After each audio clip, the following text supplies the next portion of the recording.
Hi everyone, welcome to another episode of RachReflects. Today I have a very special guest with me, Nir Eyal, and I am so excited to go deeper into the works that he has done and the topics that he has explored widely. I personally have been so impacted, Nir, by your books. Thank you. And what you have done, and most recently with Indistractable. So Nir, could you please share with us a little bit more about yourself and what you do and what you're so passionate about? Sure. So professionally, I am what you call a behavioral designer. So I help companies build healthy habits in their users' lives by getting them hooked to good behaviors, good habits. So I work with companies in financial services to get people hooked to saving money. I work with companies in the health tech space to get people hooked to exercise or eating right. I work with a lot of ed tech companies to help people get hooked to learning a new language, for example, or kids hooked to online learning products. So that's the subject of my first book, Hooked: How to Build Habit-Forming Products. Sometimes I work with retail as well. So I'd love to hear if you've used it and how you've used it. I've noticed a few things I wanted to ask you about, by the way, with La Bonita. So maybe we'll get to it at some point if you've used the Hook model. So that's the essence of my first book, Hooked: How to Build Habit-Forming Products. That came out of a class that I taught at the Stanford Graduate School of Business and later at the Hasso-Plattner Institute of Design at Stanford. And then more recently, my second book, Indistractable, is about the flip side. If Hooked is about how to build good habits, Indistractable is about how do you break bad habits, but not the same habits, right? We want to get hooked to exercise or eating right or saving money or learning a new language. We want to get hooked to those type of products. But what about the products we don't want to get hooked to, right? What about social media or television or the news or gossip or too much sports, too much booze, too much whatever? Yeah. How do we make sure that we live our lives the way we know we can and should, but somehow don't? Right. Wow. So that's what Indistractable is all about. How do we minimize distraction so we can focus on traction? I love that. And it seems like, in the work that you do, whether it be through Hooked or even Indistractable, it seems like we drill down a lot into the human psychology and the human psyche. Could you tell us a little bit more about that? Yeah. So that really is the string that runs through my work. I've always been fascinated by how human behavior can be manipulated, either by others or on our own. It's a fine line, right? Yeah. So actually, it's interesting that you say that because I thought about this a lot, and there's a lot of ethics in the books as well. But I think manipulation actually, it has a negative connotation, but it shouldn't. Manipulation is not itself bad. We pay for the privilege of being manipulated in many ways. When you go to a movie, you know that that's just flickering light. That's not real people. And even those people that you think are real are actors faking it. So we want to be manipulated. We pay for the privilege. But there's two kinds of manipulation. There's what we call persuasion and coercion. And you're right, there's a fine line between the two. That persuasion is helping people do things that they themselves want to do, but for lack of good product design, don't do. So if I'm persuaded to use an app to exercise more or to eat right or whatever the case might be, if I want to do that behavior and I'm currently not doing it and an app can help me do that, well, that's great. I would love to be persuaded to do healthy habits. Coercion is the other side of the story. Coercion is when you get people to do things they did not want to do. And coercion, from a product design perspective, is unethical, right? We would never want people to do something that they would not want done. Specifically, not only is it unethically a bad idea, but it's just bad for business, right? That you can trick people once, but if you coerce them and then they look back and regret, they're not going to do business with you again, and they're going to tell all their friends on social media not to do business with you either. Yeah. So we never want to be on the side of coercion. We want to use persuasive practices. Wow. And so I'm so curious, what inspired you to embark on your latest book, Indistractable, which really focuses on regaining our control over our attention? Yeah. So for me, it was a very personal moment that made me reconsider. So you're patient zero. Exactly. Oh, both my books. I only write books for problems I have. Some authors write what they know. I write what I want to know. So I only write a book, once every 5 years or so. Because I know. You took 5 years to write this. I read. Yeah. 5 years. Yeah. Partially because I kept getting distracted right for 5 years. So I needed this book more than anyone. The kind of inciting moment was when I was with my daughter one afternoon, and we homeschool, and so we had this beautiful afternoon planned after we finished our studies, and I just had time to be with her. And I remember we had this activity book of things that daddies and daughters could do together. And one of the activities in this book was to ask each other this question. And the question was, if you could have any superpower, what superpower would you want? And I remember that question verbatim but I can't tell you what my daughter said. Oh. Because in that moment, I thought it was a good idea to let me just check this one thing, honey. Let me just look this one thing. And then when I looked up from my device, she was gone. Wow. Because I was sending a very clear message that whatever was on my phone It's more important. was more important than she was. And she took the hint. So she went to go play and, left me alone. And that's when I realized I had to reassess my relationship with distraction because honestly, Rachel, it wasn't just with her. It was when I would say I was going to exercise, but I didn't. When I would say I was going to work on a big project and somehow 20, 30, 45 minutes later, I was doing everything but the thing I said I was going to do. And so I realized it was a bigger issue than just the time I was spending with people I love. It was a bigger issue than just technology. It was really this bigger question of why do we do things that we did not intend? Why do we go off track? And what's fascinating about this question is that I definitely wasn't the first one to ask it. Yeah. That in fact, Plato, 2,500 years ago, Wow. the Greek philosopher Plato, was asking about the same question. He called it's it way before technology. way before, right? So he called it akrasia in the Greek, the tendency to do things against our better interest. And I think it's such an interesting question, right? Because despite knowing what to do, why don't we do it? And today we don't have the excuses that our parents and grandparents had. Our parents and grandparents in previous generations could say, well, I just don't know how. Right? I don't know how to get in shape. I don't know how to excel in my studies. Yeah. I don't know how to start my business. You could say that back then. Today, if you don't know how to do something, just Google it. Yeah. Right? It's all there. We all know how. It's not the knowledge that's scarce. It's the ability to focus our attention. That is the critical skill of the century. It's the ability to follow through on the things you say you're going to do. So that's why today, if you ask me what superpower I would want, it's the power to be indistractable. And what do you think is the ultimate goal of being indistractable and why is it so important? Yeah. So the ultimate goal is to do what you say you're going to do. So it's not, many people when they write these type of books, they say, you should do this, you should do that. You should have a morning routine. You should meditate. You should do this, cold plunge, blah, blah, blah. I don't do any of that. I don't tell you to do anything. What I want you to do is to do what you want to do. Wow. If you want to play video games and watch Netflix all day, there's no problem with that. It's not up to me or anyone else to tell you what to do with your time. Yeah. But if you say you want to do one thing and you're doing something else, you're not reaching your full potential. And here's what's going to happen. In a year, 5 years, 10 years, a lifetime, you're going to look back with regret. You're going to look back at your life, and we know this from the regrets of the dying. We've all seen these articles about what people regret when they're about to die. I don't want that to happen to me, and I want to help readers make sure it doesn't happen to them by making sure that you live each day the way you intended. And in your book, the impact of technology on our attention span and productivity is a central theme. Did you have any surprising insights, during your research on this topic and anything that came up that you think most of us get wrong about it? By far, I think the biggest aha moment for me was realizing it's not the tech. That we tend to medicalize and moralize the latest technology. And we say, oh, it's bad for our brains, it's bad for society, it's this, it's that. And by the way, this has always happened in human history. It's called a moral panic.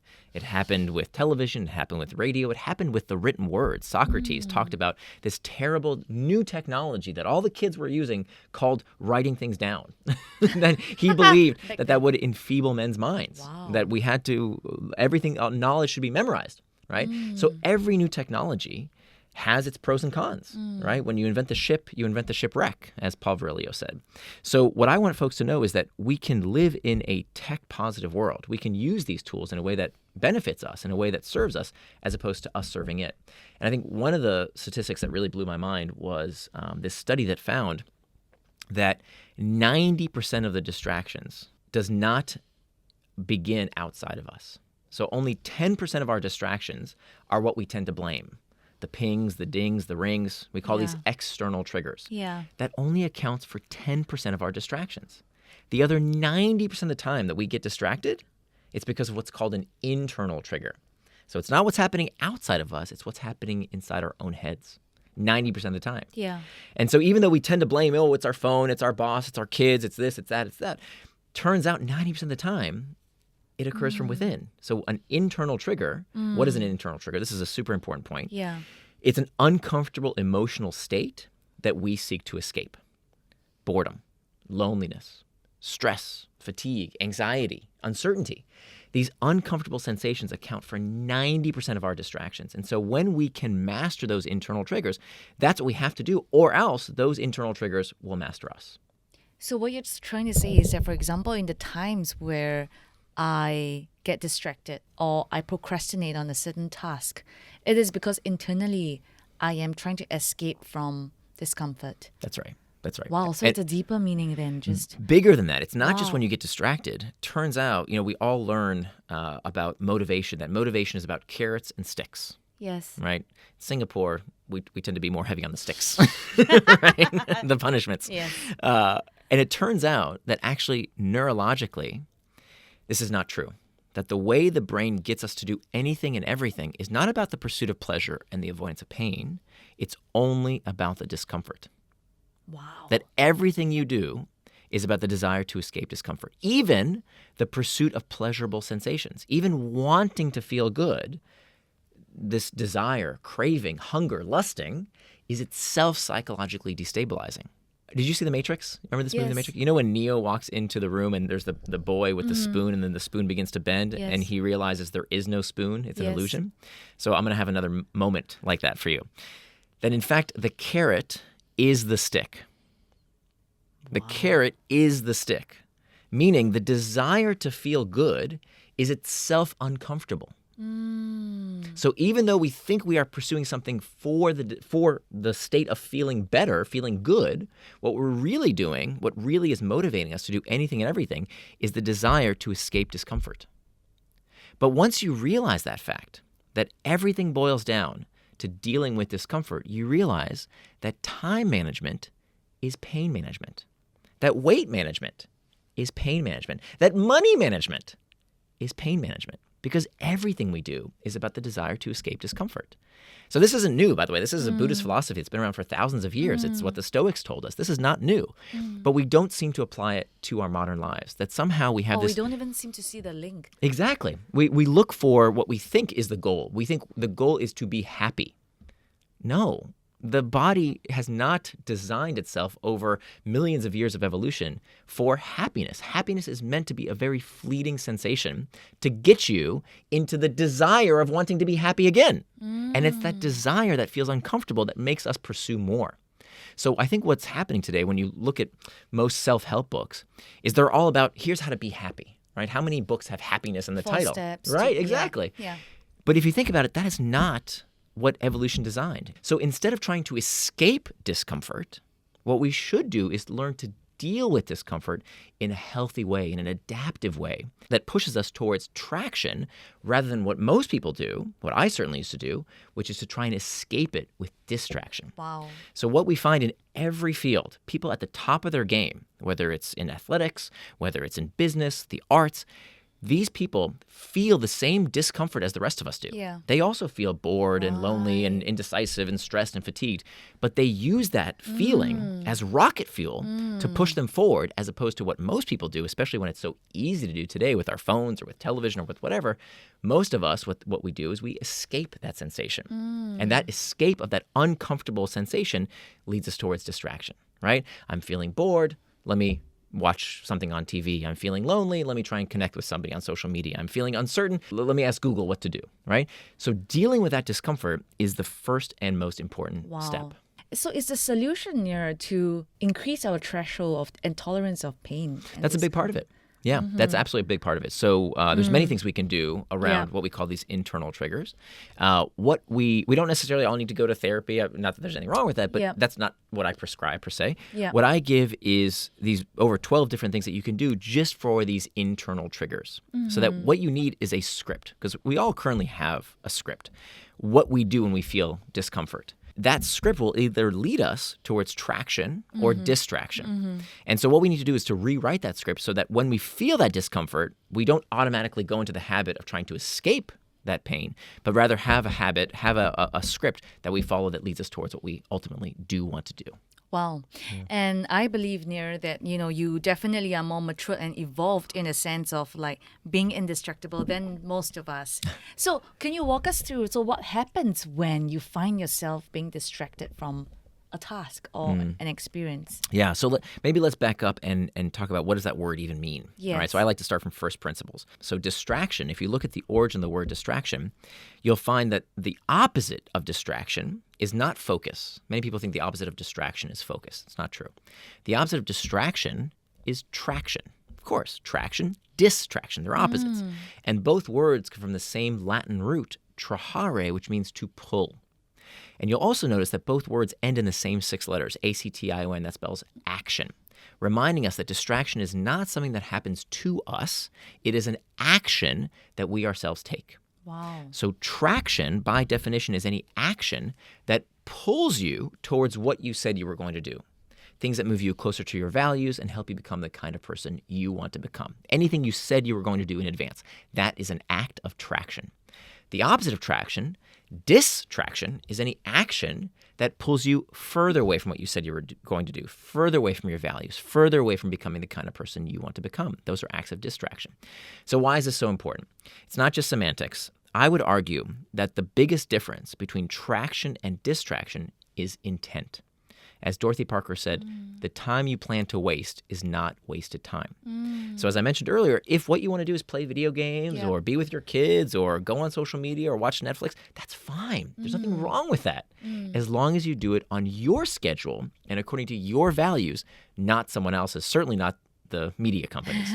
So if you plan in your day, hey, I want to go online and scroll social media or do whatever you want, if you put it in your calendar, now it's an act of traction. Exactly. Now it's an act of traction. So that's very important. Conversely, what we find in time studies is that the biggest source of distraction, it's not what people think.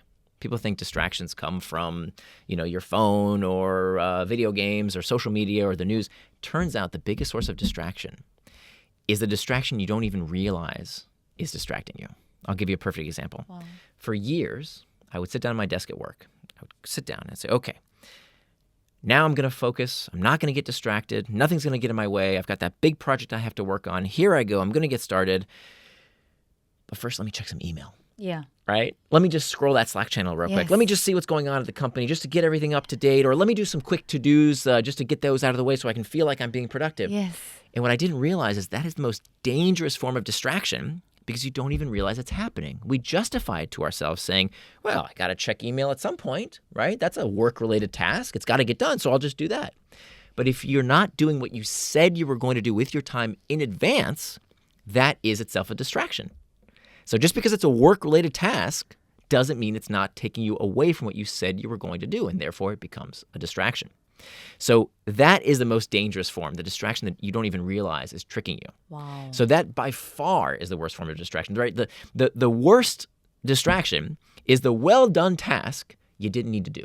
So that's what we need to focus on. And the only way to do that is to really understand the difference for you, for every minute of your day, what is traction and what is distraction. Because now you have that model. You can say, okay, whatever it is I said I was going to do, that's traction. Everything else is distraction. Now we have the 2 triggers we talked about a little bit earlier. Internal and external. Exactly. So now we can plug those into this model. And so we have internal triggers and external triggers leading us towards traction or distraction. And now to become indistractable, all we have to do is do one small thing in each of these 4 points of this compass. So the steps are master internal triggers. That's step number 1. That's the most important step. Step number 2, you make time for traction.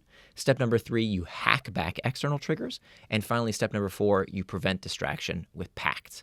And if you do one small thing from each of these 4 categories, you are on the path to becoming indistractable. I love what you shared because I think so many of us, what we get wrong is we mistake being busy for being productive, right? Which is absolutely, like you said, very dangerous. Very. So how would you suggest, is there a specific tool that you use to ensure that, you stay as focused or you take control as much of your time and attention as much as possible? Absolutely. So the rule I want everyone to remember is that you can't say you got distracted unless you know what you got distracted from. How many of us have big open white calendars? And then we say, oh, we're so distracted, right? I wanted to do this, but then I did that, but then my kids wanted this, and my boss said this, and did you see what's happening in the news? And oh my goodness. And then when you actually look at, wait a minute, what did I want to do with my time? What did I get distracted from? There's nothing on the calendar. There's nothing there. So you have no right to say you got distracted unless you know what you got distracted from, which means we have to sit down and we have to make a schedule. It's called a time box calendar. It is the most studied technique in time management. Thousands of peer-reviewed studies have found that using this technique, what psychologists call setting an implementation intention, which is just a fancy way of saying planning out what you're going to do and when you're going to do it, makes a huge difference. So after step number 1, first we have to master those internal triggers. This is the most important step, as we talked about earlier. Yeah. You have to have these practices in place, this new script that you will use whenever you feel that internal trigger of loneliness, uncertainty, fatigue, that all you want to do is escape that discomfort. That's the first step. The second step is to make time for traction. How do you do that? You turn your values into time. You turn your values into time. What are values? Values are attributes of the person you want to become. So you have to ask yourself, how would... Identity-based. Exactly. And it's totally personal. It's absolutely up to you. You have to ask yourself, how would the person I want to become spend their time? If you want to know what someone's values are, you look at 2 things. You look at how they spend their time and how they spend their money. You don't look at what they say, because we lie to ourselves every day. We say, oh, you know what? What's most important? What are your values? Health. Health is very, very important. Well, do you have time in your calendar for health? Do you have a bedtime? You know, I used to tell my daughter every night, you have to go to bed. It's past your bedtime. And then she asked me one day, Daddy, do you have a bedtime? She was right. I was a hypocrite because I knew how important it was, and yet I didn't have a bedtime. Now I have a bedtime because I make time for traction. I've turned my value of personal health into time. I've converted it into time. It's on my schedule. If exercise is important to you, and I'm not saying it has to be, it's a very personal decision, but if it is important to you, do you have that time in your schedule? If watching television, playing video games is important to you, if that's part of the person you want to become, great, do it. Is it on your schedule? So that's the first step. You make time for traction by turning your values around these 3 life domains into time. So number 1, self, right? That's the core life domain. Exactly. So if you can't take care of yourself, you can't take care of others, you can't make the world a better place. So all the things that go into taking care of yourself, put that on your calendar. Bedtime, eating right, time for education, reading a book, meditating, prayer, whatever it is you want that the person you would want to become does to take care of themselves. That's step 1. Then relationships. Part of the reason we have a loneliness epidemic in the industrialized world is that we don't have that time in our calendar for regular relationships, right? As the industrialized world became more secular, we have fewer people going to church or mosque or religious institutions or even civic institutions, and that's really taking a toll. And this isn't new, by the way. Robert Putnam wrote about this in his book Bowling Alone in the 1990s. These civic organizations like going bowling every Thursday night were starting to disappear. And so we need to bring those back. Not just bowling and church, that's a very personal decision. But what I advocate for is having time for the people who are important to you on your schedule. And people get this when I say, okay, make time for your partner, make time for your kids, make time for your family. But we need to do this with our friends as well. And I think that's what's really lacking, is that people think that friendships should be organic, right? It should just happen, right? If we're friends, then we'll just make time for each other. Yeah.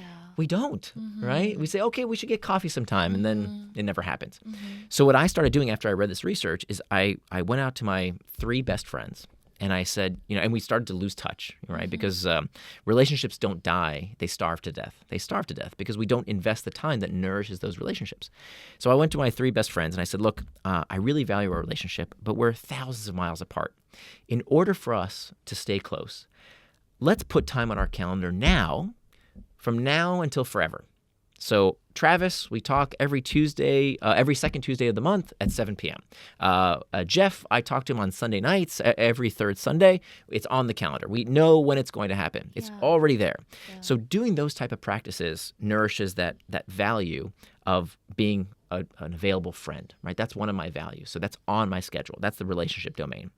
The 3rd life domain has to do with work, which is where most people start, but I think is the last one we have to fill in. Work can be separated into 2 types of work. We have what's called reactive work and reflective work. Reactive work is how many people spend their day, reacting to emails, reacting to notifications, reacting to requests from their boss and colleagues, from their customers. That's reactive work. Some part, if not most of your day, will be reactive work. That's a fact of life, right? If you're in the service sector, a lot of your day is going to be spent doing reactive work. The problem is people can become habituated to that reactive work. And they make no time for the more important type of work, which is reflective work. Reflective work is the kind of work that can only be done without distraction. Planning, strategizing, being creative, thinking Yeah. requires you to do so without distraction. So you have to make at least some part of your day blocked out and kept sacred for that kind of work, for reflective work. Because if you don't do it, if you don't schedule your day, We're never going to be able somebody else is going to schedule it for you. Wow. It's going to be your boss, your customers, your kids, social Everyone media. else. Somebody's going to take up that time. Yeah. So you have to plan that time, because if you don't, I promise you're going to run real fast in the wrong direction. Reflective work is hard work. Thinking requires effort, and most people don't want to do it. If you want to leg up in your industry, if you want to be better than 99% of people in your industry, make time to think, because most people aren't doing it. They're just going with the flow. I also wanted to understand for yourself and your experiences when it comes to relationship, let's say with your wife, right? How do you keep it spontaneous yet intentional? Yeah. How's that work for you, by the way? Making It's time? great. Yeah, it's working out? It's great because we also ensure that, okay, we know when we're going to give each other the time of day. And also then, we also keep each other updated on, how we've been, how the week has been. Is there anything that I can support him, and likewise, things like that. So I've realized that has been very healthy for us as a couple to reconnect and to just basically make time. Because like you shared, right, actually, like even with friends, right, when we say that, okay, don't worry, I want to spend time with you, but it never happens. Right. Something would come up, right? Or suddenly we have a movie to watch, a text to attend to, or something. So Right. yeah. So what did you do? You put time Yes. regularly on the schedule? So we put time, like every Friday, 1.5 hours, we would spend time with each other. Love it. We'll talk.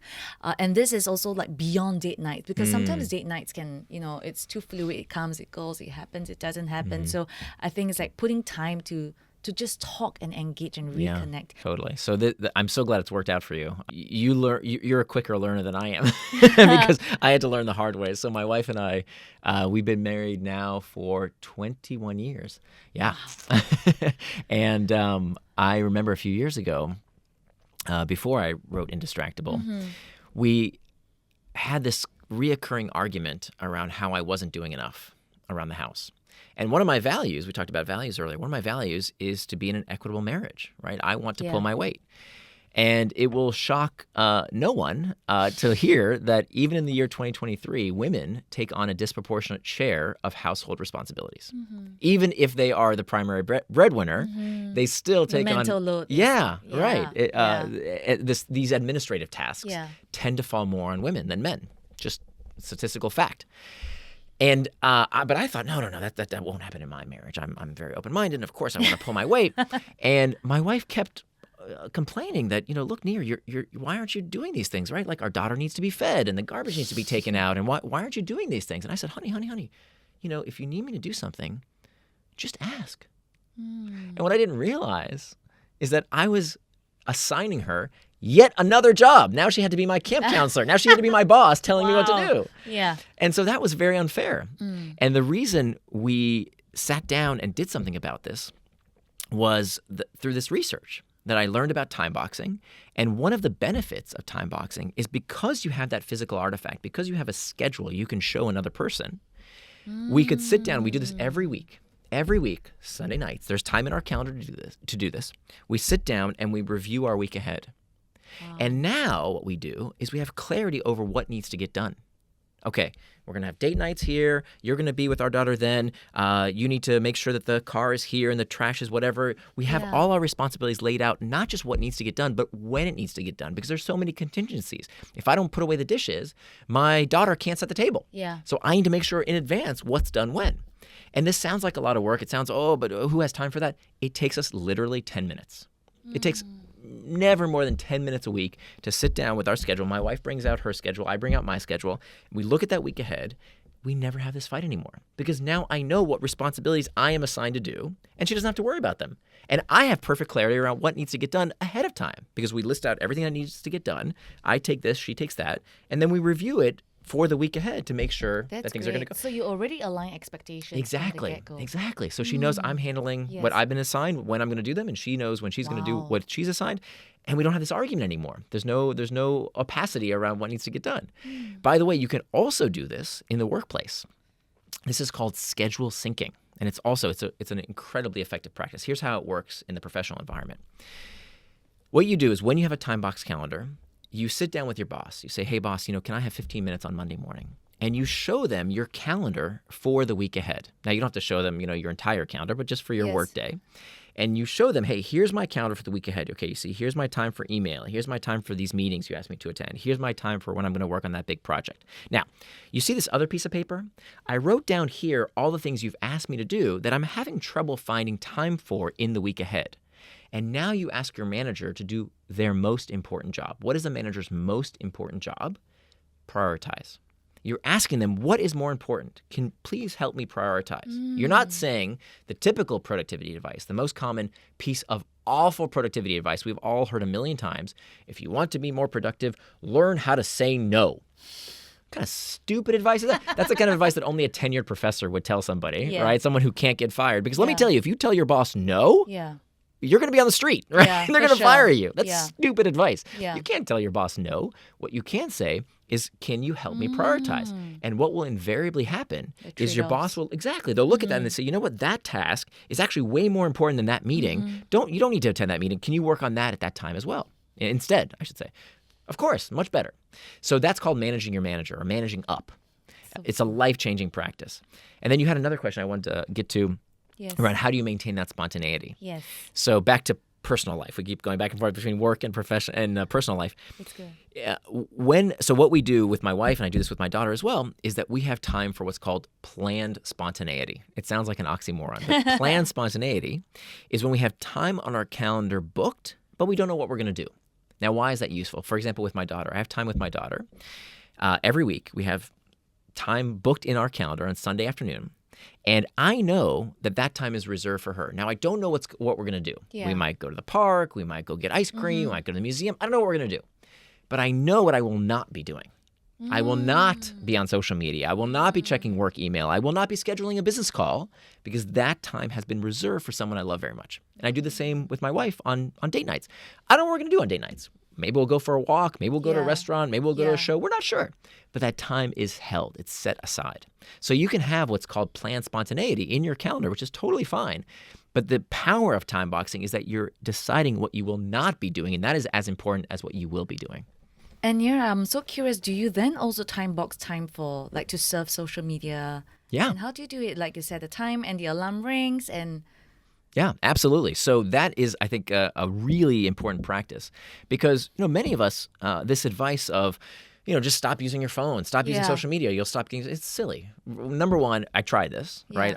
In the book, I talk about how I took the advice of most books out there that talk about distraction. They say, oh, turn off your cell phone, stop using it. And I did that. I actually went to Alibaba and I bought myself a flip phone from the 1990s, right? With no apps, no internet connection. That's extreme. And I got rid of my iPhone.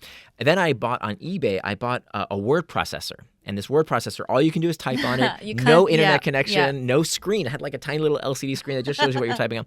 And I thought, okay, I'm a digital minimalist here. I've gotten rid of all the bad apps, no internet, and now I'm going to be productive. And you know what happened? I sat down, I was about to write, and I said, there's that book on the bookshelf that I've been meaning to, let me just read that for a minute. Or you know what, my desk is so dirty, let me just clean it up. Or the trash needs to be taken out. And I kept finding distractions because again, 90% of our distractions are not outside of us. They're inside our heads. So social media, I need social media for my business, right? What kind of stupid advice? Stop using social media. Thanks. My business will crumble, right? And it's wonderful. It's an amazing technology. You know how many friends I have because of social media that I would have never met? It's a wonderful tool. But I don't use it whenever I'm feeling lonely and bored and don't feel like doing my real work. I use it on a schedule.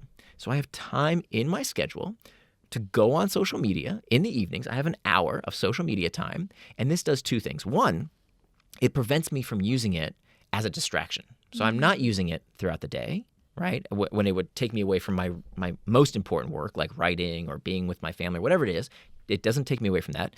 Second, it lets my brain know that time is coming. I don't have to think about it anymore because I know 7:30 is my social media time. It's coming. It'll be there. It's not going anywhere. Nothing super urgent is going to happen. It can wait a few, for a few hours. And by the way, you don't have to do it the way I do it. If you want, you can check email or social media 10 times a day if you want, but do it on your schedule. Don't do it when you're trying to escape an emotion. Do it when it's the thing that's on your calendar. So Nir, before we close, where can we follow you on social media and your works? Sure. So the best place to go is my website, nirandfar.com. That's spelled like my first name, N-I-R, andfar.com.